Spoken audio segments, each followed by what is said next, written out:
അമ്മ ഉണ്ടായിരുന്നെങ്കിൽ ഈ സീൻ കാണുമ്പോൾ അമ്മയ്ക്കുണ്ടാകുന്ന ഒരു അനുഭവം ചിന്തിച്ചോ?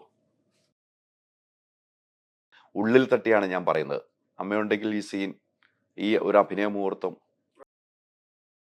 നമുക്ക് മെസ്സേജ് അയച്ചോ? വിളിച്ചായിരുന്നു. എന്ത് പറഞ്ഞു? 100-110 കാർ ഓടിച്ചു.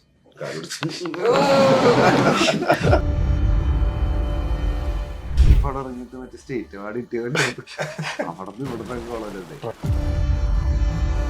താങ്കളുടെ പടത്തിലാണെങ്കിലും അല്ലേ, അടുത്ത് ഇത്രയും ഒരു വൈകി വരാനുള്ള കാരണമാണ് താങ്കൾ ഇത്രയും നാളും? എൻ്റെ എക്സൈറ്റ്മെന്റ് മൊത്തം ഓരോ ദിവസം രാത്രി ഷൂട്ട് കഴിഞ്ഞ് തിരിച്ച് നമ്മുടെ ADs ആയിട്ട് കംപ്ലീറ്റ് ആയിട്ട് ഡിസ്കസ് ചെയ്തു.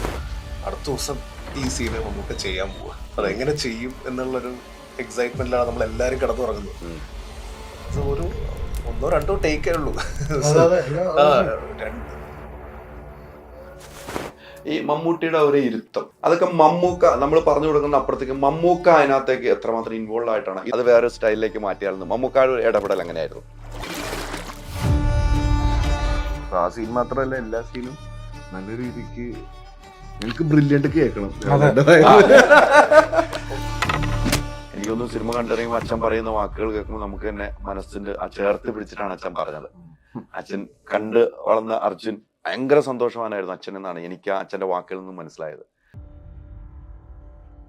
മമ്മൂക്കയുടെ പല്ലുകൾ, അല്ലെ മമ്മൂക്ക മുറുക്കി ചുമക്കുന്ന ആ ചുമപ്പുകൾ, മമ്മൂക്ക എന്താണ് പറയുന്നത്? ആ ഒരു ക്യാരക്ടർ അങ്ങനെയാണ്. അപ്പൊ മമ്മൂക്ക അതെങ്ങനെയാണ് ഉൾക്കൊള്ളുന്നത്? അപ്പൊ അത്തരം കുറെ സംഭവം ഈ ചിരിയുടെ കാര്യത്തിലൊക്കെ മമ്മൂക്ക അല്ലെ?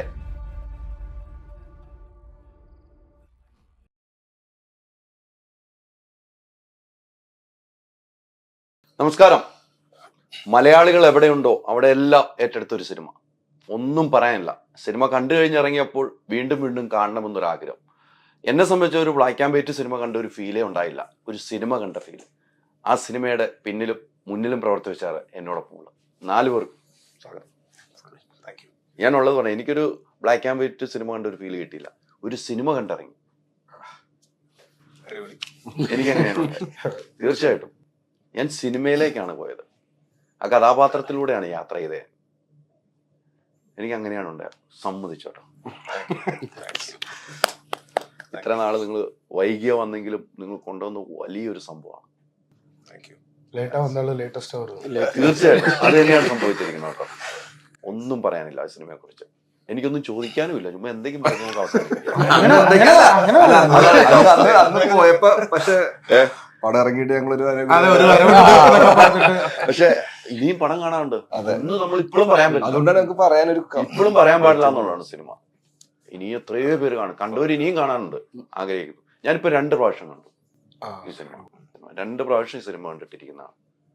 എനിക്ക് അത്രയ്ക്കും ഇഷ്ടപ്പെട്ടു കേട്ടോ. എന്തായാലും കുറച്ച് കാര്യങ്ങൾ ചോദിച്ചു പോകാമല്ലോ അല്ലേ? വാർത്താ സമ്മേളനത്തൊക്കെ പറഞ്ഞു, ഈ സബ്ജക്ട് പറഞ്ഞപ്പോൾ മമ്മൂക്ക പറഞ്ഞ ഒരു റിയാക്ഷൻ ഒക്കെ പറഞ്ഞു. മമ്മൂക്ക ഒരു ബ്ലാക്ക് ആൻഡ് വൈറ്റ് സിനിമയിൽ അഭിനയിച്ച് ഇത്ര ഗംഭീരമാക്കി ആ കാരണം ഇങ്ങനെ മാറ്റിയെടുക്കാൻ ഒരു ഡയറക്ടറിന് സാധിച്ചത്? അത് മമ്മൂക്ക തരുന്ന ഒരു മാജിക്കാണ്. നമ്മളൊരു ക്യാരക്ടർ ഡിസ്ക്രൈബ് ചെയ്ത് കൊടുക്കുന്നു, പിന്നെ മമ്മൂക്കയുടെ ഒരു വേർഷൻ ആണോ, ആ ഒരു എക്സൈറ്റ്മെന്റ് ആണ് ഇപ്പൊ നമ്മളെല്ലാവരും സ്ക്രീനിൽ കാണുന്നത്. സോ ഈ കഥ പിച്ച് ചെയ്യുമ്പോൾ എനിക്കൊരു സ്കെച്ച് ഉണ്ടായിരുന്നു, അത് മമ്മൂക്കടുത്ത് കാണിച്ചു കൊടുത്തു. പറഞ്ഞു ഈ ഒരു രീതിയിലേക്ക് നമുക്ക് ഈ ക്യാരക്ടറെ ബിൽഡ് ചെയ്തെടുക്കാൻ പറ്റുമോ. അപ്പൊ അതിന്റെ ട്രയലൊക്കെ ചെയ്ത് മേക്കപ്പും എല്ലാം ചെയ്ത് ആ ബോഡി ലാംഗ്വേജും എല്ലാം മമ്മൂക്കയുടെ വലിയൊരു ഇൻപുട്ട് ഉണ്ട് അതിൽ. സോ അത് ഐ എം വെരി ബ്ലെസ്ഡ്, അങ്ങനെയൊക്കെ എനിക്ക് ചെയ്യാൻ പറ്റി എന്നുള്ളത്. അങ്ങനെ ഒരു ക്യാരക്ടർ, കൊടുവൻ പോറ്റി എന്ന് പറഞ്ഞൊരു ക്യാരക്ടർ വളരെ രസകരമായ ഒരു ക്യാരക്ടറായി മാറിയത് എനിക്ക് വളരെ സന്തോഷം. പേടിക്കുന്നുണ്ടോ എന്ന് ചോദിച്ചാൽ പേടിക്കുന്നുണ്ട്, പേടിക്കുന്നില്ലേ എന്ന് ചോദിച്ചാൽ പേടിക്കുന്നുമില്ല. അതാണ് ആ കഥാപാത്രം. അതെ അതെ, അത് ഒരു മിസ്റ്റീരിയസ് ക്യാരക്ടറാണ്. അതിന്റെ ഒരു ഗ്രാഫും അതിന്റെ ഒരു ക്യാരക്ടർ ആർക്കും ഒക്കെ ആ രീതിയിലാണ് നമ്മൾ ഡിസൈൻ ചെയ്തിരിക്കുന്നത്. ഞാൻ പ്രസ് മീറ്റിന് മുമ്പ് പറഞ്ഞ മാതിരി ഇത് പേടിക്കാനുള്ള ഒരു ഇന്റൻഷൻ അല്ല, അതൊരു ഹൊറർ. അതിന്റെ ഒരു സെറ്റിങ്ങിലും ക്യാരക്ടറിലൊക്കെയാണ് അതിന്റെ ഒരു ഹൊറർ എലമെന്റ്സ് കിടക്കുന്നത്. അല്ലാണ്ട് അങ്ങനെ പേടിപ്പിച്ച് ആ രീതിക്ക് കൊണ്ടുപോയിട്ടില്ല. അല്ലെങ്കിൽ കൊണ്ടുപോയിട്ടില്ല. അതിന്റെ ഒരു ഫിലിമിന്റെ ആ ഒരു ലാംഗ്വേജ് അങ്ങനെയാണ്. അത് ഈ മമ്മൂക്ക ചിരിപ്പിക്കാറുണ്ട്, കരയിപ്പിക്കാറുണ്ട്. ഇതൊരു വല്ലാത്തൊരു ചിരിയായി പോയി അല്ലേ?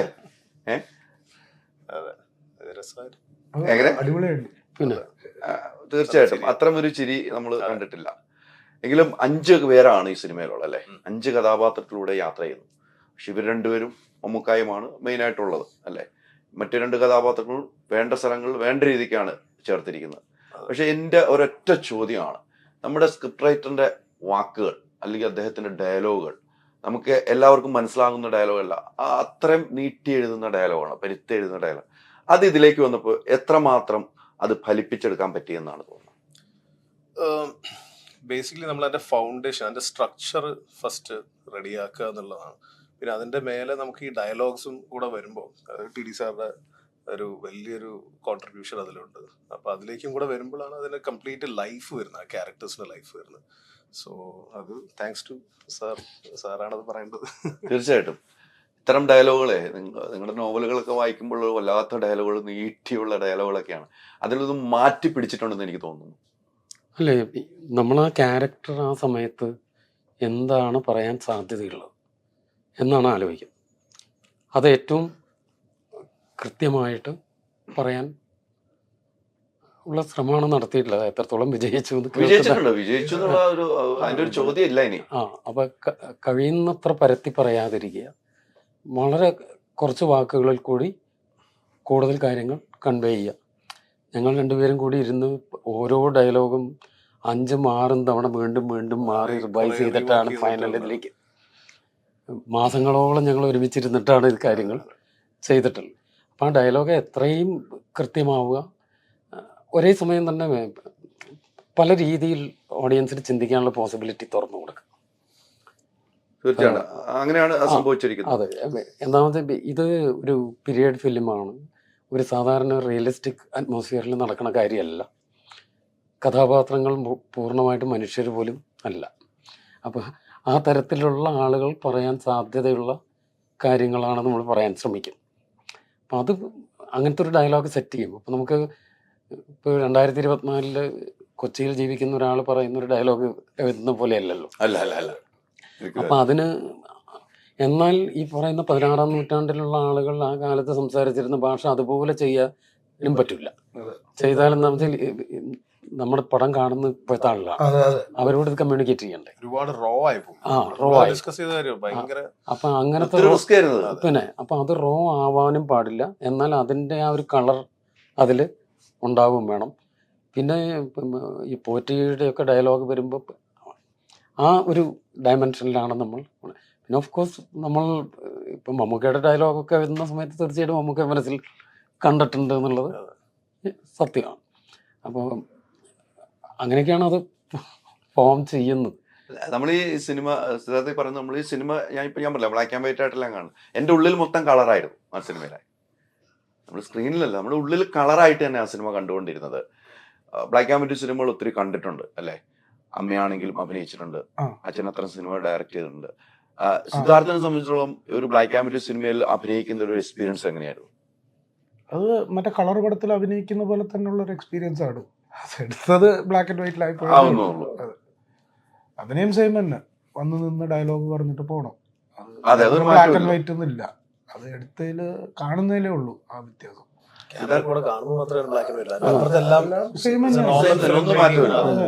അതിന്റെ ലെറ്ററിങ്ങിലാണെങ്കിൽ പോലും അല്ലെ, കളറാകുമ്പോ ഒന്ന് മുഴച്ചു നിൽക്കുന്ന പോലെ നമുക്ക് തോന്നാം. ഇതാകുമ്പം അല്ലെ ചേർന്ന് നിൽക്കുന്ന പോലെ തോന്നാം. അത് ഓരോരുത്തരുടെ കാഴ്ചപ്പാടല്ലേ, യുണീക് ടു ഈച്ച്. ഓരോരുത്തർക്ക് ഓരോ പോലെ ആയിരിക്കും കിട്ടുന്നത്. സിദ്ധാർത്ഥന്റെ ഇരിപ്പാണ് കേട്ടോ ഞാൻ ശ്രദ്ധിച്ചത്. കിച്ചണിലൊക്കെ ഉള്ള ഒരു ഇരിപ്പ്, അതൊരു വല്ലാത്തൊരു ഇരിപ്പാണ്. നമ്മള് കേട്ട് പഴകിയ ഇരിപ്പുകൾ, കണ്ട് പഴകിയ ഇരിപ്പുകൾ, കേട്ടിട്ടുണ്ട് ഇങ്ങനത്തെ ഇരിപ്പുകൾ.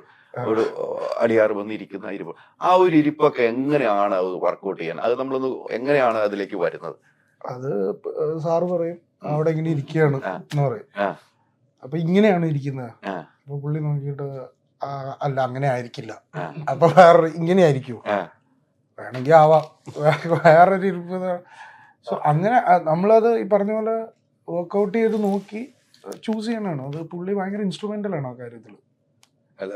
ഡയറക്ടറും കൂടെ ആണ്. അല്ല, രണ്ടുപേരും കൂടെ ചേരുമ്പോ അതിനകത്ത് ഒരു ഏതാണ് ഒരു ഫലത്തിൽ ഒരു സംഭവത്തിലേക്ക് എത്താം. രണ്ടുപേരും കൂടെ ചേരുമ്പോ അതൊരു ഗുണമാവുമല്ലോ. അതൊരു സാധനം വർക്ക്ഔട്ട് ചെയ്തു. പക്ഷെ അവിടെ ഞാൻ തീർച്ചയായിട്ടും ഒരു ആക്ടറും എന്റെ ചില എക്സ്പീരിയൻസ് ഇങ്ങനെ ഷെയർ ചെയ്യുക എന്നുള്ളത്, പുള്ളിനെ ഹെൽപ്പ് ചെയ്യുന്ന രീതിയിൽ ചെയ്യാന്നുള്ളതേ ഉള്ളൂ. Then he will do it. അതെന്തായാലും ക്യാപ്റ്റൻ ഇദ്ദേഹമാണല്ലോ, അതെ. ഈ സിനിമയുടെ ക്യാപ്റ്റൻ ഇദ്ദേഹമാണല്ലോ. അതെ. അല്ല, നമ്മൾ പറയുന്ന രീതിക്ക് നമുക്ക് ചെയ്യാൻ പറ്റില്ല. അപ്പൊ നിങ്ങൾ രണ്ടുപേരുള്ള ആ കാര്യങ്ങൾ കമ്മ്യൂണിക്കേറ്റ് ചെയ്യുമ്പോൾ ഒന്ന് ഹെൽപ്പ് ആവുന്നു, അത് എളുപ്പവുമാവുന്നു നമുക്ക്. യെസ് യെസ്, കുറച്ചുകൂടെ ടെക്നിക്കലി ബേസ്ഡ് ആയിട്ടും നമുക്ക് സംസാരിക്കാം. ബിക്കോസ് ഈ പറഞ്ഞ പോലെ ഒരു ഡയറക്ടർ ആയതുകൊണ്ട് തന്നെ പല കാര്യങ്ങളും അങ്ങനെയും സംസാരിക്കാം. അതെ, ഉറപ്പായിട്ടും. അർജുൻ, നിങ്ങൾ രണ്ടുപേരും മമ്മൂക്കായും തന്നെയാണ്, പക്ഷെ അർജുന്റെ നല്ല വേറെ രീതിക്ക് നമ്മൾ ഒരിക്കലും കാണാത്ത ഒരു അർജുനെയാണ് ഈ സിനിമയിൽ കാണുന്നത്, അല്ലെ? എനിക്കൊന്നും സിനിമ കണ്ടിറങ്ങുമ്പോൾ അച്ഛൻ പറയുന്ന വാക്കുകൾ കേൾക്കുമ്പോൾ നമുക്ക് തന്നെ മനസ്സിന്റെ ആ ചേർത്ത് പിടിച്ചിട്ടാണ് അച്ഛൻ പറഞ്ഞത്. അച്ഛൻ കണ്ട് വളർന്ന അർജുൻ ഈ ഒരു സിനിമ മമ്മൂക്കായുടെ കൂടെ ഇത്തരം ഒരു സിനിമയിൽ അഭിനയിച്ചും ഭയങ്കര സന്തോഷവാനായിരുന്നു അച്ഛൻ എന്നാണ് എനിക്ക് ആ അച്ഛന്റെ വാക്കുകളിൽ നിന്നും മനസ്സിലായത്. സിനിമ കണ്ട് പിന്നീട് അച്ഛൻ എന്ത് സംസാരിച്ചു? പിന്നീട് നിങ്ങൾ സംസാരിച്ചു? ഞാൻ കണ്ടിട്ടില്ല അച്ഛനെ. ഇല്ല, യാത്രയായിരുന്നല്ലോ, യാത്രയിലായിരുന്നു. ദുബായിൽ നിന്നും എത്തിയോളന്ന് എനിക്ക് തോന്നുന്നു, ഖത്തർ ദുബായി പോയിട്ട് അല്ലേ? അത് കഴിഞ്ഞപ്പോഴേക്കും കാണാൻ വീട്ടിൽ പോയിട്ട് ഭയങ്കര ഹാപ്പിയായി, ഭയങ്കര സന്തോഷമുണ്ട്. കാരണം സത്യം പറഞ്ഞാൽ അച്ഛനും അമ്മയും പ്രതീക്ഷയില് ഇങ്ങനത്തെ ഒരു ക്യാരക്ടറൊക്കെ ചെയ്യുന്നു. പക്ഷെ ഞാൻ അധികം ഈ പടത്തിനെ പറ്റി ഒന്നും അധികം പറഞ്ഞിട്ടില്ല, പറയണ്ടെന്ന് എല്ലാവരും വീട്ടിൽ പറഞ്ഞില്ല. കാരണം അച്ഛൻ ഈ എക്സൈറ്റ്മെന്റ് കാരണം ആരെങ്കിലും അടുത്തൊക്കെ പറഞ്ഞു കഴിഞ്ഞാൽ ചിലപ്പോ പറയില്ല. പക്ഷെ അറിയാണ്ട് പറഞ്ഞു പോയി കഴിഞ്ഞാൽ എന്നുള്ള രീതിയിൽ എനിക്ക് ടെൻഷൻ കാരണം ഞാൻ പറഞ്ഞില്ല. പക്ഷെ പടം കണ്ടു കഴിഞ്ഞപ്പോ ഭയങ്കര സന്തോഷമായി. ഇത്തരമൊരു ക്യാരക്ടർ വലിയൊരു ക്യാരക്ടറാണ് ഏൽപ്പിച്ചിരിക്കുന്നത്, അല്ലെ? വലിയൊരു ഭാരമാണ് ഡയറക്ടർ തന്നിരിക്കുന്നത്. മമ്മൂക്കാടെ ഒപ്പമാണ് ചെയ്യേണ്ടത്. അതൊരു ഭയപ്പെടുത്തിയിരുന്നു?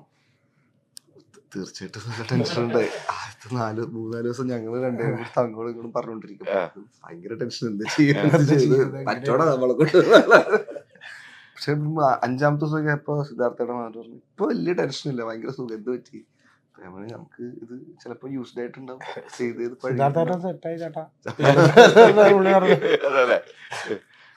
അപ്പൊ അങ്ങനെ ഇരിക്കും. പിന്നെ പറഞ്ഞാല് രാവിലേട്ടന്റെയും പിന്നെ എല്ലാവരുടെയും പറഞ്ഞു തരുമല്ലോ എന്താ ചെയ്യേണ്ടതെന്നുള്ളത്. അപ്പൊ അങ്ങനെ നമ്മൾ അങ്ങോട്ടും പറഞ്ഞ് ചെയ്തുകൊണ്ടിരിക്കും. ഒരു 3-4 ദിവസം ഓട്ടോമാറ്റിക് അറിയാൻ പറ്റുമായിരിക്കും എന്താണ് എങ്ങനെ.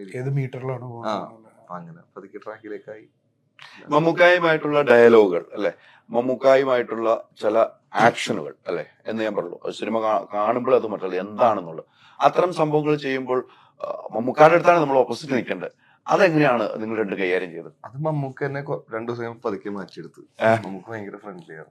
എല്ലാരും പറഞ്ഞ പോലെ തന്നെ ഭയങ്കര സുഖമാണ് വർക്ക് ചെയ്യാനായിട്ട്. വർക്ക് സ്പേസിലേക്ക് എത്തി ആക്ഷൻ തുടങ്ങി കഴിഞ്ഞാൽ വേറെ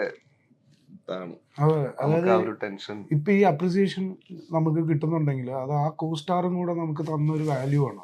അങ്ങനെ നമ്മൾ പെർഫോം ചെയ്യാനായിട്ട് പുള്ളിയും കൂടെ ഹെൽപ്പ് ചെയ്തിട്ടുണ്ട്. എന്നാലേ അത് ഇപ്പൊ ഈ പറയുന്ന പോലെ നന്നായി എന്ന് പറയാൻ പറ്റുള്ളൂ. അതെ, തീർച്ചയായിട്ടും അതെ. അത് അങ്ങനെ ഒരു ഹെൽപ്പ് മമ്മൂക്കയുടെ ഭാഗത്ത്, മമ്മൂക്ക എല്ലാ പടത്തിലും എല്ലാവരും ഹെൽപ്പ് ചെയ്യുന്ന ഒരാളാണ്.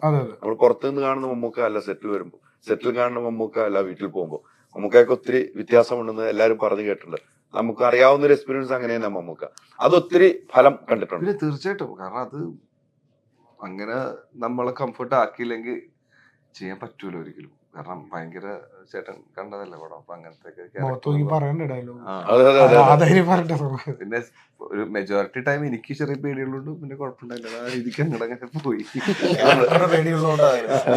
ക്യാരക്ടറിന് ഒരു പേടിയുണ്ട്, അത് എളുപ്പക്കടയെന്ന് എനിക്ക് തോന്നുന്നു. സുഖേട്ടങ്ങടങ്ങ പോയി അങ്ങനെ യാത്ര ചെയ്തു, അല്ലെ? കട്ട് പറയുമ്പോ കട്ട് പറയുമ്പോ ഈ അതിനകത്ത് എനിക്ക് ഏറ്റവും മനസ്സിൽ ഒരു വിഷമവും, ഞാൻ കണ്ട അച്ചു എന്ന് വിളിക്കണം കേട്ടോ, നമ്മൾ ചെറുപ്പം ഞാൻ കണ്ട അച്ചു ആ ഒരു സീനിൽ, ആ സീൻ ഞാൻ പറയുന്നില്ല, വീട്ടിൽ പുറത്തു പോയിട്ട് തിരിച്ചു വരുന്ന ആ സീനിൽ എനിക്ക് മാനസികമായിട്ട് ഭയങ്കര വിഷമവും എന്താണെന്ന് എനിക്ക് അറിയില്ല. ഞാൻ കണ്ട അച്ചു അല്ലാതെ അത് ചെയ്യുമ്പോഴുള്ള ഒരു അവസ്ഥ എന്തായിരുന്നു?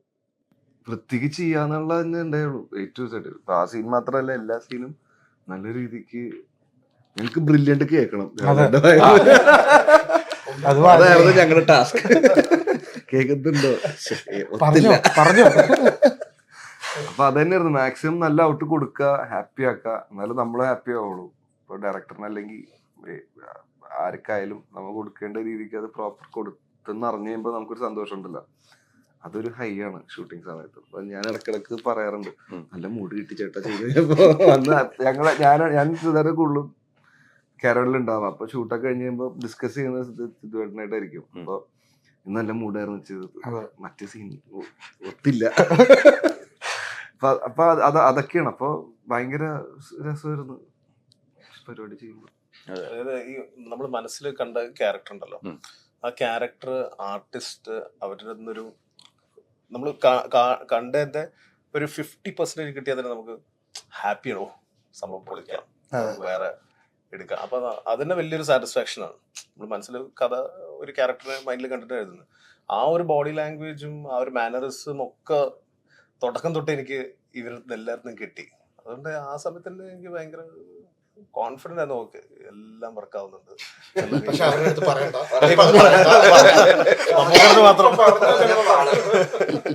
ഒന്നും പറയുന്നുമില്ല. പറഞ്ഞാൽ ഇനി അടുത്ത ദിവസം വരും വേറെ എന്തൊക്കെ ആയാലോ, അത് ബുദ്ധിപരമായിട്ട് നീക്കുവാണല്ലോ. പിന്നെ നല്ലതാണ്. സിദ്ധാർത്ഥ ശിവങ്ങൾ അങ്ങനെ തന്നെയാണ്. അതെനിക്ക് അപ്ലൈ കത്തിയല്ലോ. പെട്ടെന്ന് കത്തിയല്ലോ. ഈ കഥാപാത്രങ്ങൾ ഇപ്പം സിദ്ധാർത്ഥനും അർജുനും മറ്റു രണ്ട് കഥാപാത്രം. സിദ്ധാർത്ഥ് തുടക്കം മുതലുള്ള ഒരാളാണ് അല്ലേ, നമുക്കായി സിദ്ധാർത്ഥം തുടങ്ങും. അർജുൻ അത് കഴിഞ്ഞിട്ട് വരുന്ന ഒരാളാണ്.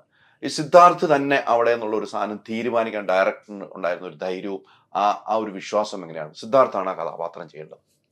അത് നമ്മൾ ആ പ്രീ പ്രൊഡക്ഷന്റെ സ്റ്റേജിൽ ഫസ്റ്റ് മമ്മൂക്കയാണ് ഇതിൽ കാസ്റ്റിംഗ് ആയിട്ട് വരുന്നത്. അതിനുശേഷം എനിക്ക് ഇതുമാതിരി നമ്മള് ആ ഒരു ഈ ക്യാരക്ടറിന് ഒരു റോനെസ് ഉണ്ട്, ഒരു പ്രത്യേക ബോഡി ലാംഗ്വേജും, ഭയങ്കര നാസ്റ്റി ഫിൽത്തി അറ്റ്മോസ്ഫിയറിലാണ് ഭക്ഷണം കുക്ക് ചെയ്യുന്നത്.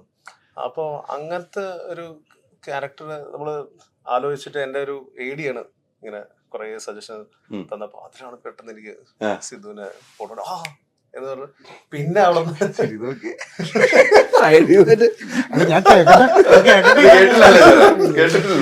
അങ്ങനെയാണ് എനിക്ക് പെട്ടെന്ന് ക്ലിക്ക് ആയത്. അപ്പൊ തന്നെ ഇമ്മീഡിയറ്റ് ആയിട്ട് സിദ്ധുവിനെ വിളിക്കും, നമുക്ക് ചെയ്യാം. ഏടി ദിന്നാഥ് പുത്തഞ്ചേരി, അതാണ് അവൻ കുറെ പറഞ്ഞിട്ട് പൊക്കി പറയാൻ അവരെ കുറിച്ച് എല്ലായിടത്തും പറയണ്ടല്ലോ, എല്ലായിടത്തും പറഞ്ഞിട്ടുണ്ട്. അല്ല, ഈ പറഞ്ഞ പോലെ സിദ്ധാർത്ഥ ഇപ്പൊ പറഞ്ഞ ഈ ക്യാരക്ടർ പറ്റിയാണ്. സിദ്ധാർത്ഥ വെറുതെ ഇരിക്കുമ്പോൾ ആ ഒരു സ്റ്റൈലാണ്, കൂടുതൽ ഓവറായിട്ട് സംസാരിക്കില്ല. എനിക്ക് കാഴ്ചപ്പാടിൽ കണ്ടേക്കണം. നമ്മൾ ചോദിക്കുന്ന മറുപടി എപ്പോഴും ബോഡി ലാംഗ്വേജ് സിദ്ധാർത്ഥ ശ്രദ്ധിച്ചാൽ നമുക്ക് മനസ്സിലാവും. അതിന് നിങ്ങൾ പറഞ്ഞ പോലെ കണ്ടെത്തിയ ക്യാരക്ടർ യാതൊരു മാറ്റവും ഇല്ല കേട്ടോ. ഇനി വേറെ ആളുണ്ടെന്ന് എനിക്ക് പറയാനും പറ്റില്ല. അടിപൊളിയാണ്. അർജുനിലേക്ക് എത്തുന്നത് ഇതേപോലെ തന്നെ അർജുന്റെ കണ്ണ് കണ്ടില്ല, ഭയങ്കര പവർഫുള്ളാണ്. Seriously very powerful eyes. അപ്പൊ ഞാൻ ഫസ്റ്റ് അർജുനെ ആദ്യം നേരിട്ട് കാണുമ്പോ തന്നെ ഞാൻ പറഞ്ഞു ഐസ് ഭയങ്കര പവർഫുൾ ആണ്. അങ്ങനെ പിന്നെ കഥ പറഞ്ഞു അർജുന അത് ഭയങ്കര ഇഷ്ടമാവും. അല്ല, ആസിഫ് ആയിരുന്നു വന്നിരുന്നല്ലോ. ഫസ്റ്റ് മമ്മൂക്കയാണ് അതിലേക്ക് വരുന്നത്. അപ്പൊ എനിക്കിങ്ങനെ ഓപ്ഷൻസ്, ഇതെല്ലാം പ്രൊജക്ട്സ് എല്ലാം ഓണായി വരുന്നത് നമ്മുടെ ആർട്ടിസ്റ്റ് ഡേറ്റും ടെക്നീഷ്യൻസ് ഡേറ്റും ഇതെല്ലാം ആ ഒരു സ്പേസ് ഭയങ്കര ഇമ്പോർട്ടന്റ് ആണ്. ചിലപ്പോൾ വിചാരിച്ച മാതിരി ആർട്ടിസ്റ്റിന് കിട്ടില്ല, ചിലപ്പോൾ വിചാരിച്ച മാതിരി കിട്ടും. അത് മാനേജ് ചെയ്യുക എന്നുള്ളതാണ് ആ ഒരു പ്രീ പ്രൊഡക്ഷന്റെ ഒരു മേജർ ഫേസ്. അപ്പൊ അങ്ങനെ കറക്റ്റാണ്. ആസിഫിനെ മീറ്റ് ചെയ്യും, സംസാരിക്കുകയും ചെയ്തു. But Arjun is done an amazing job. അതുകൊണ്ട് I am very happy Arjun ചെയ്തതിൽ. തീർച്ചയായിട്ടും. അല്ലെങ്കിൽ ആ അർജുനിൽ വിധിച്ചത് തന്നെയാണത് അല്ലെ എല്ലാരും അവരവർക്ക്. അതെ, തീർച്ചയായിട്ടും അർജുനിലേക്ക് തന്നെ അത് എത്തുകയും ചെയ്തുള്ളൂ. നിങ്ങൾ ഒരുമിച്ച് ഒരു സെറ്റിലുള്ളപ്പോഴാണെന്ന് തോന്നുന്നു. ആസിഫും അർജുനും ഒരുമിച്ചുള്ളപ്പോഴാണ്. ഞാൻ ഫസ്റ്റ് വിളി വന്നപ്പോ ആസിഫ് എനിക്ക് അറിയില്ലായിരുന്നു ആസിഫ് ഖാൻ ചെയ്യാറുന്ന ക്യാരക്ടറാണ്. ഞാൻ ആസിഫ് എടുത്ത് ആസിഫ ഞാൻ ഭൂതാരത്തിന്റെ അടപ്പ് പിടിച്ചിട്ടുണ്ട്, മീറ്റ് ചെയ്യണം. ഞാൻ കേട്ട കഥയാ, നീ കേട്ടോ പൊളിപ്പരിപാടിയാന്ന് പറഞ്ഞു. അങ്ങനെയാണ് പറയാനല്ലേ ആ ക്യാരക്ടർ അങ്ങനെ അങ്ങനത്തെ അവര് അങ്ങനെ കിട്ടിയാലാണ് അടിപൊളിയായി വരിക. രണ്ടുപേരും ഭയങ്കര എക്സ്ട്രോർഡിനറി പെർഫോമേഴ്സ്. ആ കണ്ണ് രണ്ടുപേർക്കും ഉണ്ടല്ലോ, ആ യുണീക്നെസ് ഉണ്ട്. അല്ല, രണ്ടുപേർക്കും കണ്ടുകൊണ്ട് രണ്ടുപേരും ആത്മാർത്ഥ സുഹൃത്തുക്കളുമാണ്. അപ്പൊ ഒരു സുഹൃത്തിലെ അടുത്ത സുഹൃത്തിന് സിനിമ ആ കഥാപാത്രം കിട്ടുമ്പോൾ രണ്ടുപേരും ഹാപ്പിയാണ് എന്നാണ് ഞാൻ കാണുന്നത് കേട്ടോ. അല്ല, അസൂയൊന്നുമില്ല. രണ്ടുപേരും ഒരേപോലെ ഒരുമിച്ചുള്ള സ്നേഹബന്ധമുള്ളവരാണ് ഇവര്. അതുകൊണ്ട് അവർക്ക് ആസിഫിന് കിട്ടില്ല, അർജുന് കിട്ടുമ്പോ അതിൽ അപ്പുറത്തേക്ക് സന്തോഷിക്കുന്നത് ഞാൻ കാണുന്നു കേട്ടോ ആസിഫിന്. അല്ലേ, അങ്ങനെയാണെന്ന് എനിക്ക് തോന്നുന്നില്ല. പടം ഇറങ്ങുന്നതിന് മുമ്പ് ഞാൻ ഇക്കയുടെ ബർത്ത്ഡേക്ക് പോയപ്പോ ഇക്ക കുറെ സംസാരിച്ചതിനെ പറ്റി ഭയങ്കര ഹാപ്പിയാണ്, പ്രൗഡായി, മറ്റേ ട്രെയിലർ കണ്ടിട്ടെന്നൊക്കെ പറഞ്ഞ് ഭയങ്കര സന്തോഷമായി. അതാണ് അതിന്റെ സത്യാവസ്ഥ. ഈ പറഞ്ഞതുപോലെ ഇപ്പം ഡയറക്ടർ പറഞ്ഞല്ലോ, സിദ്ധാർത്ഥിന്റെയും അർജുന്റെ ഒക്കെ കാര്യങ്ങൾ പറഞ്ഞല്ലോ. നിങ്ങൾ സബ്ജക്ട് എഴുതുമ്പോൾ മമ്മൂക്കാനെ കണ്ട് എഴുതുന്നു, പിന്നീടാണ് നിങ്ങൾ ക്യാരക്ടറിലേക്ക് വരുന്നത്. അപ്പൊ സിദ്ധാർത്ഥാണ് എന്ന് പറയുവാണ് നമ്മൾ, രാഹുൽ എന്ന് പറയുകയാണ്. അപ്പൊ എന്താണ് ഒരു സ്ക്രിപ്റ്റ് റൈറ്ററിന്റെ മനസ്സിലേക്ക് ഓടിയെത്തിയത്? അല്ല സിദ്ധാർത്ഥ എന്ന് പറയുന്നതിന് മുമ്പ് തന്നെ നമ്മുടെ സ്ക്രിപ്റ്റ് ഓൾമോസ്റ്റ് പൂർത്തിയായി. അല്ല പൂർത്തീകരിച്ചു. അത് കഴിഞ്ഞിട്ട് ഒരു നമുക്കൊരു ആർട്ടിസ്റ്റ് അവിടെ വേണമല്ലോ. അതെ, അവിടെ വന്ന് പറയുമ്പോൾ എന്താണ് മനസ്സിൽ തോന്നുന്നത്?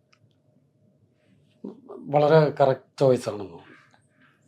ഞങ്ങൾ ഈ സ്ക്രിപ്റ്റിംഗ് സ്റ്റേജിൽ നമ്മൾ എനിക്കൊന്ന് സാറായിട്ട് ഇരിക്കുമ്പോൾ ആർട്ടിസ്റ്റ് അങ്ങനെ ഫിക്സ് ആയില്ലായിരുന്നു. ഇല്ല, മമ്മൂക്ക മാത്രമേ ആ ഒരു ക്യാരക്ടർ നമ്മൾ ഇങ്ങനെ ആലോചിച്ച് ഒരുപാട് അത് മാത്രമേ ഫിക്സ് ആയിട്ടുണ്ടായിരുന്നു. പിന്നെ നമ്മള് സിദ്ധുവും അർജുനും ഫിക്സ് ആയതോ ബാക്കി ക്യാരക്ടേഴ്സ് ഫിക്സ് ആയതോ ഒന്നും നമ്മൾ ഡിസ്കസ് ചെയ്തില്ല. അത് ഈ എഴുത്തിന്റെ ഒരു പ്രോസസ്സിന്റെ ശേഷമാണ് അത്രയും ഫിക്സ് ആകുന്നത് അല്ലെ?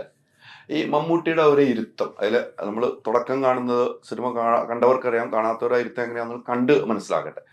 അതൊക്കെ മമ്മൂക്ക നമ്മൾ പറഞ്ഞു കൊടുക്കുന്ന അപ്പുറത്തേക്ക് മമ്മൂക്ക അതിനകത്തേക്ക് എത്രമാത്രം ഇൻവോൾവ് ആയിട്ടാണ് ഇതിങ്ങനെ ഇരുന്നാൽ അത് വേറെ സ്റ്റൈലിലേക്ക് മാറ്റിയായിരുന്നു. മമ്മൂക്കയുടെ ഇടപെടൽ എങ്ങനെയായിരുന്നു? അത് എക്സ്ട്രാordinary എക്സ്പീരിയൻസ് ആണ്. അത് ഞാൻ പറഞ്ഞത് കുറഞ്ഞു പുള്ളി വരുന്നു ചെയ്യുന്നു നമ്മളപ്പോഴാണ് കാണുന്നത്. നമ്മൾ മനസ്സിൽ വിചാരിച്ചൊരു ക്യാരക്ടർ നമുക്ക് അത് ഡെലിവർ ചെയ്യുമ്പോൾ നമ്മൾ തന്നെ ഭയങ്കര സ്റ്റണ്ടായി പോവാണ്. ഓ മൈ ഗോഡ്, ഇത് ആ ക്യാരക്ടറിന്റെ ലൈഫ് വരികയല്ലേ. സോ അത് ഒരു 1-2 ടേക്കേ ഉള്ളൂ. ഒരുപാട് ടേക്സ് ഇല്ല. കാരണം ഫസ്റ്റ് സെക്കൻഡ് ടേക്ക് തന്നെ ലൈക്ക് സൂപ്പർ സാറ്റിസ്ഫാക്ഷൻ ആണ് കിട്ടുന്നത്. പക്ഷെ അല്ലെങ്കിൽ എന്തെങ്കിലും മിസ്റ്റേക്ക് വന്നാലും സജഷൻ പറഞ്ഞാൽ നമുക്ക് അപ്പൊ തന്നെ ഓക്കെ എന്നാ പിന്നെ ഒന്നും കൂടെ പോയിക്കോ, ട്രൈ ചെയ്യാൻ പറഞ്ഞിട്ട് ഭയങ്കര സപ്പോർട്ടീവ് ആയിരുന്നു. അപ്പൊ എനിക്ക് ഇതേമാതിരി ഒരുപാട് സീക്വൻസ് ഉണ്ടല്ലോ, കുടുംബൻ പോലെയുള്ള സീക്വൻസ് എല്ലാ സീനിലും എന്തെങ്കിലും ഒരു എലമെന്റ്സ് ഉണ്ടാവും, എക്സൈറ്റിംഗ് ആയി തോന്നിക്കുന്ന എന്തെങ്കിലുമൊക്കെ ചെറിയ സാധനങ്ങളുണ്ടാവും. അപ്പോൾ എന്റെ എക്സൈറ്റ്മെന്റ് മൊത്തം ഓരോ ദിവസം രാത്രി ഷൂട്ട് കഴിഞ്ഞ് തിരിച്ച് നമ്മുടെ ADs ആയിട്ട് കംപ്ലീറ്റ് ആയിട്ട് ഇങ്ങനെ ഡിസ്കസ് ചെയ്യുമ്പോൾ അടുത്ത ദിവസം ഈ സീന് നമുക്ക് ചെയ്യാൻ പോവുക, അതെങ്ങനെ ചെയ്യും എന്നുള്ളൊരു എക്സൈറ്റ്മെന്റിലാണ് നമ്മൾ എല്ലാവരും കിടന്നുറങ്ങുന്നത്. അങ്ങനെ ഇത്രയും ദിവസം പോയത് നമുക്ക് അറിഞ്ഞത് പോലും ഇല്ല. ഭയങ്കര പകിട സീക്വൻസും ഇൻട്രോ സീനും ഒരുപാടെണ്ണം. കുറച്ച് സീക്വൻസ് ആണെങ്കിൽ അതെല്ലാം ഗംഭീരമായിട്ട് തീർച്ചയായിട്ടും ആ ചിരിയിൽ വരെ ഉണ്ടല്ലോ. എനിക്ക് കാതൽ സിനിമയില് മമ്മൂക്ക, ഞാൻ കാതൽ സിനിമ കണ്ട് മമ്മൂക്കാനെ നേരിട്ടപ്പം മമ്മൂക്ക പറഞ്ഞൊരു ഡയലോഗുണ്ട്, ആ ദൈവമേ എന്നുള്ളൊരു വിളി സ്ക്രിപ്റ്റിൽ പോലും ഇല്ല, ഞാനത് ചെയ്തതാണ്. അതാണ് ജനങ്ങളെ ഏറ്റെടുത്തത് അല്ലെ? അച്ഛനുമായിട്ടുള്ള ദൈവമേ എന്നൊരു വിളിയുണ്ട്, ഞാനത് ചെയ്തതാണ്, സ്ക്രിപ്റ്റ് ഇല്ല എന്നാണ് സോറി മമ്മൂക്ക പേഴ്സണലായിട്ട് ഞങ്ങൾ ഇരുന്ന് സംസാരിക്കാൻ പറഞ്ഞു. അപ്പൊ അത്തരം കുറെ സംഭവം ചിരിയുടെ കാര്യത്തിലൊക്കെ മമ്മൂക്ക അല്ലെ? അതെ തീർച്ചയായും അങ്ങനത്തെ കുറെ എലമെന്റ്സ് ഉണ്ട്. നമുക്ക് അൺഎക്സ്പെക്ടഡ് ആയിട്ട് വരുന്ന ഒരുപാട് പെർഫോമൻസ് നമുക്ക് തന്നെ നമ്മളെ അത്ഭുതപ്പെടുത്തുമല്ലേ ആ മനുഷ്യൻ വീണ്ടും വീണ്ടും. തീർച്ചയായും ഒരു സീക്വൻസ് ഉണ്ട്, പ്രത്യേകിച്ച് എനിക്ക് കുറച്ച് ദിവസം കൂടെ കഴിഞ്ഞാൽ പറയാം, പക്ഷെ ഇപ്പൊ പറഞ്ഞാൽ അത് സ്പോയിലർ ആയി പോകും. ഒരിക്കലും പറയല്ല, സിനിമയിൽ എത്ര പേര് കാണണം. ഞാനത് ഒന്നിലേക്കും വരാതെ ഇങ്ങനെ ഞാൻ റിലീസ് മുമ്പ് എടുക്കുന്നത് തന്നെ എപ്പോഴും എടുക്കുന്നത് എനിക്ക് അല്ലേ? ഇതുകൊണ്ടാണ് നമ്മളൊന്ന് പറയാൻ ഇപ്പോഴും ഞാൻ അങ്ങനെ എടുക്കണം, എനിക്കൊന്നും പറയാൻ പറ്റണില്ല. സ്വയമേ പറയാതിരിക്കണല്ലേ എന്റെ മനസ്സിൽ ഇങ്ങനെ പക്ഷെ ചോദിക്കാനും പറ്റില്ലല്ലോ. ചോദിച്ചാൽ ബാക്കിയുള്ള എക്സ്പീരിയൻസ് നഷ്ടപ്പെടും. അത് ഉറപ്പ് തന്നെ, അത് മാറ്റമൊന്നുമില്ല. എന്തായാലും മമ്മൂക്കയെ സംബന്ധിച്ചിടത്തോളം നമുക്കറിയാം, മമ്മൂക്ക ചെയ്തു വെച്ച കഥാപാത്രങ്ങളെല്ലാം ഒന്നിനൊന്നും ഹിറ്റാണ്. താങ്കളുടെ പടത്തിലാണെങ്കിലും അല്ലെ, അതിനകത്ത് ഇത്രയും ഒരു വൈകി വരാനുള്ള കാരണം താങ്കൾ ഇത്രയും നാളും ഒരു വെയിറ്റിംഗ് എടുത്ത്? അത് ഒരുപാട് റീസൺസ് ഉണ്ട്. അപ്പൊ അത് സിനിമയായിട്ട് ബന്ധമുള്ളല്ലോ, അതെങ്കിലും പറയാമോ? അല്ല, എന്റെ പേഴ്സണൽ അല്ല, ഈ സിനിമയായിട്ടുള്ള കഥയല്ലോ. അതെങ്കിലും പറയൂ, സിനിമയായിട്ടുള്ള കഥയല്ലല്ലോ. അല്ല, എന്റെ ഫസ്റ്റ് ഫിലിം 2012 വരുന്നത്. അതിനുശേഷം ഒരുപാട് വർഷങ്ങൾക്ക് ശേഷമാണ്, 8 yearsന് ശേഷമാണ് 2020 ഭൂതകാലം എന്ന് പറഞ്ഞ ഫിലിം. അപ്പൊ ആ ഒരു സ്പാൻ ഓഫ് ടൈം ഞാൻ കുറെ എങ്ങനെ ഒരു ഫിലിം ചെയ്യാ എന്നുള്ള ഒരു പ്രോസസ്സിലായിരുന്നു. ഇതിന്റെ കഥ ഉണ്ടാവുന്നതും ആ ഒരു സ്റ്റേജിൽ തന്നെ 2017 അത് എഴുതുന്നത്. പക്ഷെ എനിക്ക് അന്ന് ഇത് മൗണ്ട് ചെയ്യാൻ പറ്റില്ല. അന്നും മമ്മൂക്ക ആവണം തന്നെയായിരുന്നു. അന്നും ഈ മമ്മൂക്കയുടെ സ്കെച്ച് ഉണ്ടായിരുന്നു കയ്യില്. പക്ഷെ അത് അന്ന് എനിക്ക് മൗണ്ട് ചെയ്യണമെങ്കിൽ I need to have first ഒരു നല്ലൊരു പടം ചെയ്ത് പ്രൂവ് ചെയ്തിട്ട്. ആ ഒരു ടൈം ആയിരിക്കാം ഞാൻ വൈകി വന്നത്. ഇല്ല, വൈകുന്നതിൽ തെറ്റൊന്നുമില്ല. നമുക്കൊരു സിനിമ, പിന്നെ വരുന്ന സിനിമ അതിനും അപ്പുറത്തേക്ക് നിൽക്കുമ്പോൾ ഉണ്ടാവുന്ന സന്തോഷം വേറെ ആണല്ലോ. വൈകിയാൽ പിന്നെ വരുന്ന സിനിമ അതിന്റെ അപ്പുറത്തേക്ക് നിൽക്കണം. അത് മമ്മൂക്കാനെ കൊണ്ട് തന്നെ വരാനും പറ്റിയല്ലോ. അത് രാഹുലിനെ സംബന്ധിച്ച് വലിയൊരു ഭാഗ്യം തന്നെയാണ്. തീർച്ചയായും വലിയൊരു ഏറ്റവും ആദ്യം ഈ സിനിമ കണ്ടിട്ട് കുറെ ഫ്രണ്ട്സ് ഒക്കെ വിളിക്കുമായിരിക്കുമല്ലോ, വിളിച്ചിട്ടുണ്ടല്ലോ കണ്ടവർ. അങ്ങനെ ഒരു കോള് വന്നത് ആരെ ഓർക്കുക? എനിക്ക് സിനിമ ചെയ്തതില് കോൾ വന്നത് ആദ്യമായിട്ടാണ്. അതല്ലേ? റിലീസായിട്ടാ. ഈ സിനിമ കഴിഞ്ഞാൽ പിന്നെ ഇതുവരെ കമ്പനിക്കാരും വിളിക്കാറുണ്ടായില്ല. മെസ്സേജ് ഒക്കെ അയച്ചിരുന്നു. പക്ഷെ ഈ പടം ഇറങ്ങിയിട്ട് മറ്റേ സ്റ്റേറ്റ് അവാർഡ് കിട്ടിയവരുടെ അവിടുന്ന് ഇവിടുന്ന് കോളരുണ്ടായി. ട്രെയിലർ റിലീസ് ആയപ്പോ ഞങ്ങൾ ഒരുമിച്ചായിരുന്നു. ചേട്ടാ ആരൊക്കെ വിളിക്കണേന്നൊക്കെ. സിനിമ റിലീസ് ആയിട്ട് ട്രെയിലറിൽ എന്റെ വിളി വന്നു.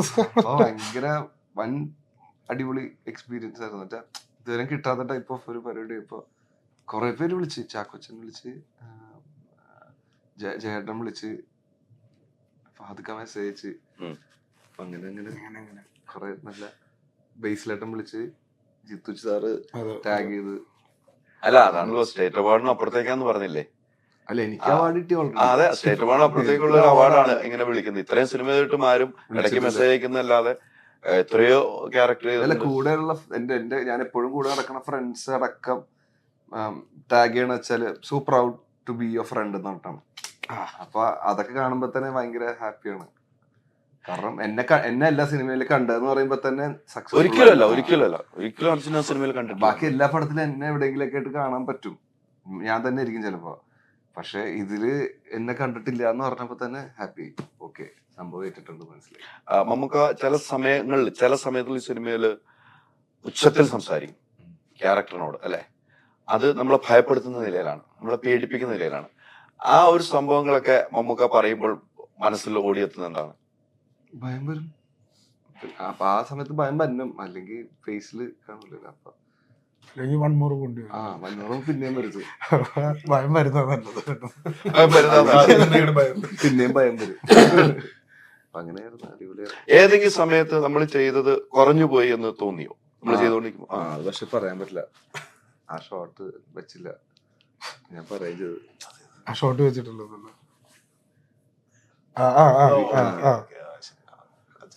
ചെറിയൊരു സാധനം, അത് ടെൻഷൻ കാരണമാണ്. അത് പിന്നെ പറയാം, അടുത്ത ഇന്റർവ്യൂ പറയാം. എല്ലാം റിവീൽ ചെയ്യുന്ന ഇന്റർവ്യൂ, റിവീലിംഗ് ഒരു ഇന്റർവ്യൂ. ആക്ച്വലി എന്റെ മനസ്സിലേക്ക് ഓടിയെത്തിയിട്ടുണ്ടാവും. അത് ചെറിയ അതിന്റെ ഫോഴ്സ് പോരാ, ഒത്തില്ല ചെയ്തിട്ട്. വളരെ 1-2 സിറ്റുവേഷൻ അത്രേ ഉള്ളൂ. കറക്റ്റ്. ശരിക്കും കുടുംബൻ പോറ്റി ഇതാണ്. ഞങ്ങള് പോറ്റി പുള്ളിനെയാണ് പോറ്റി ഇത് വിളിക്കാറ്. ഞങ്ങള് മറ്റേ ആൾക്കാരും അടിമപ്പണി. ശരിയാ, ഡയറക്ടർ പോറ്റി തന്നെയാണ് അവിടെ. നമ്മൾ അടിമകളായിട്ട് നിൽക്കുവാണല്ലോ. പക്ഷെ അങ്ങനെ ഒരു അല്ല, അങ്ങനെ ഒരു ഇപ്പൊ ഈ പറഞ്ഞ ആ ഒരു അങ്ങനെ ഒരു ഇത് കിട്ടിയില്ല എന്ന് പറയുമ്പോഴും അത് വേറെ നിലയിലാണെങ്കിൽ അല്ല. അപ്പൊ നമ്മൾ നേരെ ഡയറക്ടർ എടുത്തിട്ട് പറയുന്നത് എന്താ, എനിക്ക് ടെൻഷനാണ്, കാര്യം തുറന്നു പറയാം, നമുക്ക് അതിന് വേറെ വഴി ഉണ്ടാക്കാം. അതിന് വേറെ ഒരു വഴി ഉണ്ടാക്കി, അതുകൊണ്ട് അത് വലിയ പ്രശ്നമില്ലാണ്ട് പോയി. അത് മമ്മൂക്കാരുടെ അടുത്തേക്കാണ് നമ്മൾ പോകേണ്ടത്. അങ്ങനത്തെ സീനുകൾ ചെയ്യുമ്പോൾ അത് നമുക്ക് ടെൻഷൻ ഉണ്ടാവും, സ്വാഭാവികമാണ്, മാറ്റമൊന്നുമില്ല.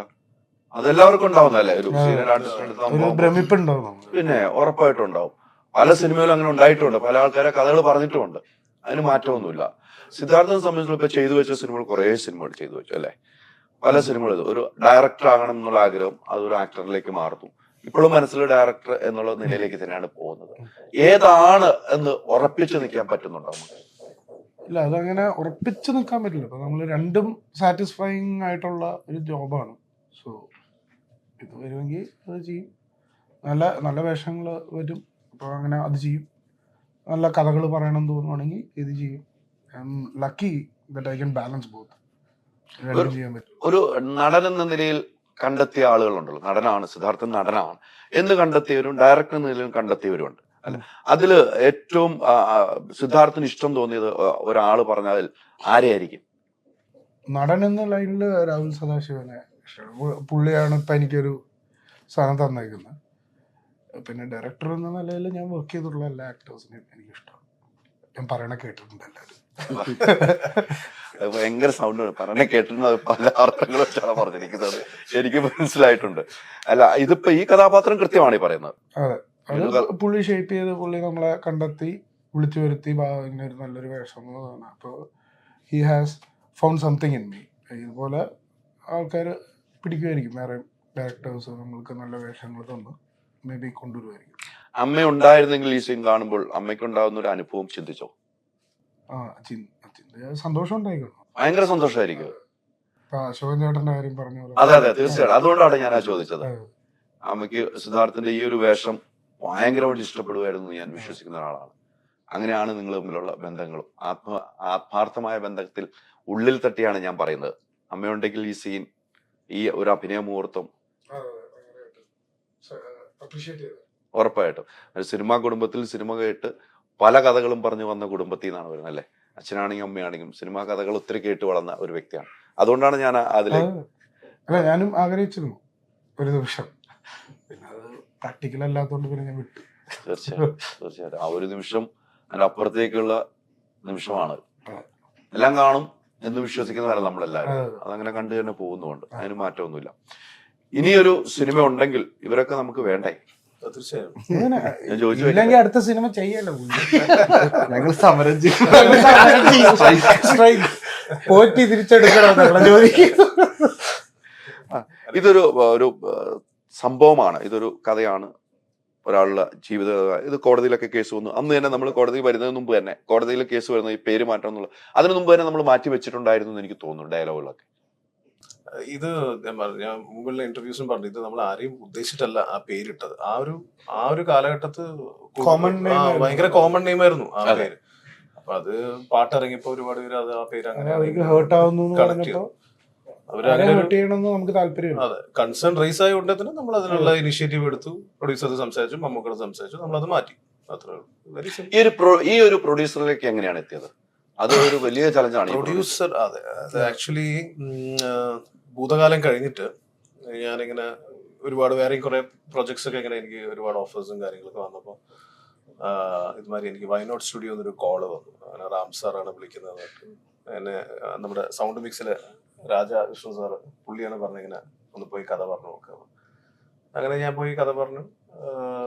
ഞാൻ ഇതുമാതിരി ബ്ലാക്ക് ആൻഡ് വൈറ്റ് ആണ്, എനിക്ക് മമ്മൂക്ക വേണം, പ്ലസ് പീരിയഡ് ഹൊറർ സ്റ്റോറിയാണ്, ഇതാണ് ഞാൻ ആദ്യം പിച്ച് ചെയ്തത്. അപ്പൊ തന്നെ അവര് ഭയങ്കര എക്സൈറ്റഡ് ആയി. എൻ്റെ ഒരു വലിയൊരു ബ്ലെസ്സിങ് എന്താ വെച്ചാൽ ആ ദിവസം തൊട്ട് ഇന്ന് വരെയും പ്രൊഡ്യൂസർ ഇതിൽ ഫുൾ എഫേർട്ടിലാണ് നിന്നിരിക്കുന്നത്.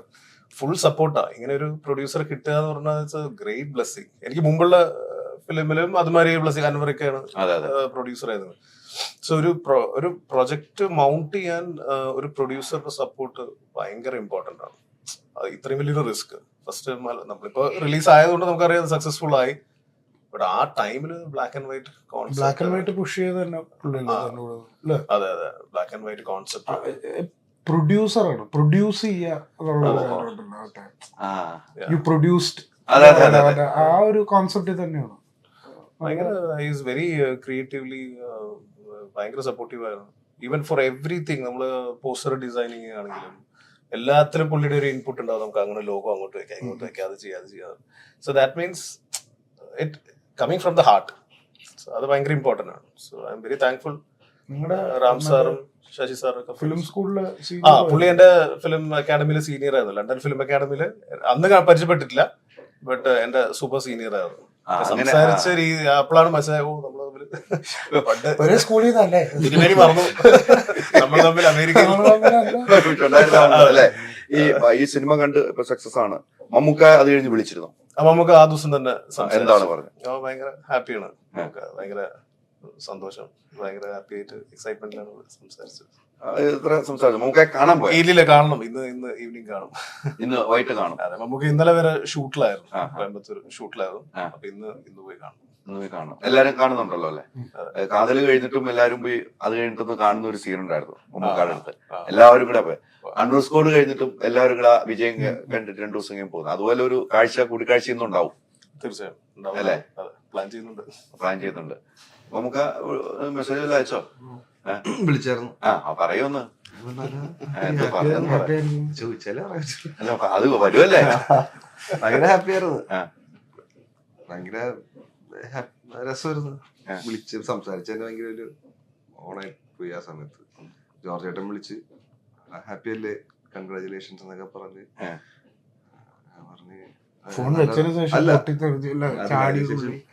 ജോർജ് ചേട്ടൻ ചോദിച്ചു മമ്മൂക്കയോട് സംസാരിക്കണോ? ഞാൻ സംസാരിച്ചാൽ കൊള്ളാം. സ്പോട്ടിൽ കൊടുത്ത് സംസാരിച്ചു. എന്താ പറഞ്ഞു? 100-110 കാർ ഓടിച്ചു. ആ വിളിയില് അതുവരെ മാന്യനായിരുന്നു. ഓക്കെ നമുക്ക് വെച്ച പാടെ ചാടി തുള്ളി ഓട്ടമാണ്. അല്ല അതൊക്കെ ഒരു സിനിമ കഴിഞ്ഞിട്ടേ നമുക്കായ പോലെ ഒരു ആക്ടറൊക്കെ നമ്മൾ വിളിക്കുക എന്ന് പറയുന്നത് തന്നെ അല്ലേ സിദ്ധാർത്ഥുമായിട്ട് ഞാൻ വിളിച്ച് സംസാരിച്ചു. അതാണ് നമുക്ക് എല്ലാവരുമായിട്ട് സംസാരിച്ച ആ സിനിമ കഴിഞ്ഞതിന് ശേഷം അല്ലെ ഒരു സിനിമയുടെ വിജയം. എനിക്ക് ഈ സിനിമയിൽ കണ്ടത് നമുക്ക് പേടി പല രീതിക്കാണ് അല്ലെ. എന്റെ പേടിയായിരിക്കില്ല സിദ്ധാർത്ഥന്റെ അർജുന്റെ അല്ലെ. അവനിലൊന്നും നിങ്ങളൊന്നും പേടി പല രീതിക്കുണ്ട്.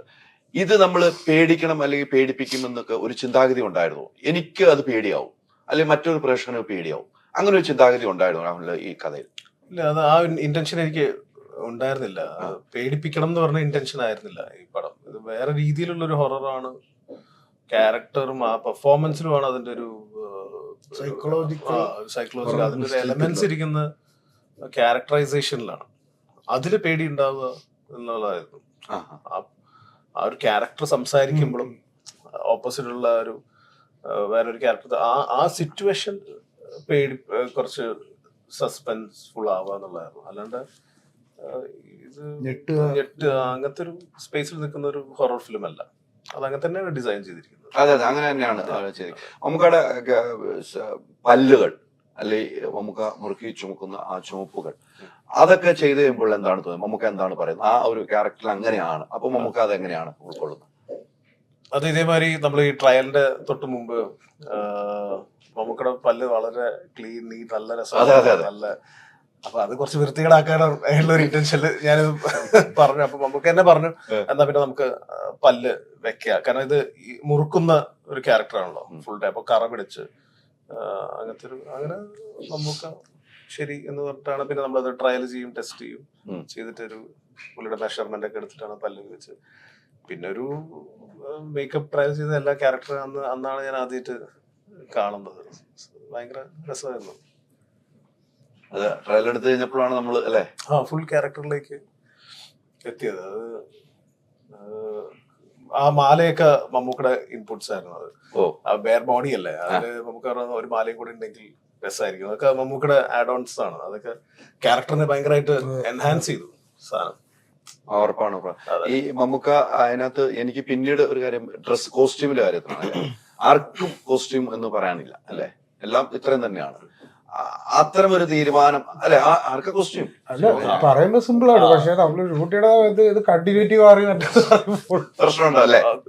ഒരാൾക്ക് 5 മുണ്ട് വെച്ചു 5 മുണ്ട് വെച്ചിട്ട് ഇത് ആ മുണ്ട് നനയും, മുണ്ടിൽ ചളിയാവും. കണ്ടിന്യൂറ്റി നിയർലി 50 days നമ്മൾ പിടിക്കണം. മറ്റേ സിനിമയിൽ എന്ന് പറഞ്ഞാൽ നമുക്ക് ഒരു സീനിൽ ഒരു മേ ബി ഒരു ഷർട്ടും പാന്റും ഒക്കെ ആയിരിക്കും. അത് അടുത്ത സീനിൽ വേറെ it's very easy to manage. ഇതില് ഒറ്റ സാധനം തന്നെ പിടിക്കണേ. നമ്മള് തുടക്കമുള്ള ഒരു സീന് ചിലപ്പോ 40ാമത്തെ ദിവസമാണ് എടുക്കുക. ആ കണ്ടിന്യൂറ്റി ചെളി കൂടി അതിന്റെ ഒരു ഗ്രാജുവൽ ഷെയ്ഡ്സ് മാറുന്നത് അതൊക്കെ ഉണ്ട്. അപ്പൊ നമ്മള് പറയുന്നത് സിമ്പിൾ അല്ല.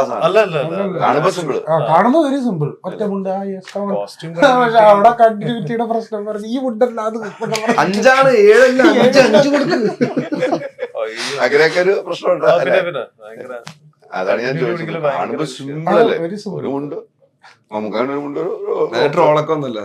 കോസ്റ്റ്യൂം ഡിപ്പാർട്ട്മെന്റ് കടയിൽ പോയിട്ട് പ്രമേഹത്തിന് കോസ്റ്റ്യൂം പിടിച്ചിട്ട് 3 മുണ്ട്. അതല്ല വൻ പരിപാടികൾ നടക്കുന്നുണ്ട്. ചെളി കണ്ടിന്യൂറ്റി, ചോര കണ്ടിന്യൂറ്റി കാര്യങ്ങളൊക്കെ. എന്തായാലും പണം സൂപ്പർ ഹിറ്റ് തന്നെ.